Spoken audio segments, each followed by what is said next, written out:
Fa anatin'izay tontolon'ny fitaterana izay manoloana ny fitokonana izay tanterahany kooperativa UCTU tamin'ity androany ity ary dia nanao fanambarana ny ministeran'ny fitaterana tamin'ny alalana Andriamatoa Razafimanjato Jocelyn Yves, sekretera jeneraly ny fitaterana, isany navohitra nandritra ny fotoana ary fatanjona ny fitsinjovana hatrany ny vahoaka amin'ny alalan'ny fitadiavana vahaolana. Noresahan'ny tompon'andraikitra ihany koa moa mikasika ny fanomezana alalana ireo zotram-pitaterana amin'ny sanany ivelan'ny renivohitra.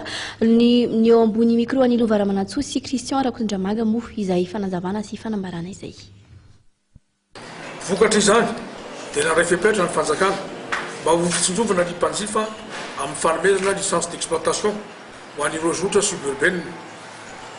Ireo faran'ireo dia vonona hitatitra ny olona eto amin'ny tanàn'Antananarivo araka ny fangatahana izay voaray tamin'ny volana febroary 2012 ary manaja ireto fepetra manaraka ireto: fitazoana sarandalana telonjato ariary eo anatin'ny tanàn'Antananarivo, fanatsarana ny kalitao amin'ny alalan'ny fampidirana fiaramendrika, fitazonana ireo zotra rehetra efa misy miampy fampiasana lalana vaovao, fanaovana circuit fermé tsy misy fiantsonana vaovao fa mandalo mametraka sy mandray olona fotsiny ihany.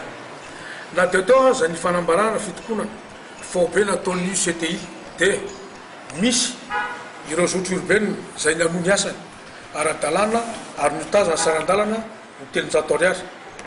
Torako tao anatin'izany ny 184, 182, 139, 138, 135, 105, 114 ary nanohy ny asany ara-dalàna ihany koa ireo zotra suburbaine izay efa mahazatra ny mpandeha. Nitoy ny asan'ireo zotra suburbaine vao nahazo alalana hitatitra eto amin'ny tanàn'Antananarivo amin'ny sarandalana telonjato ariary.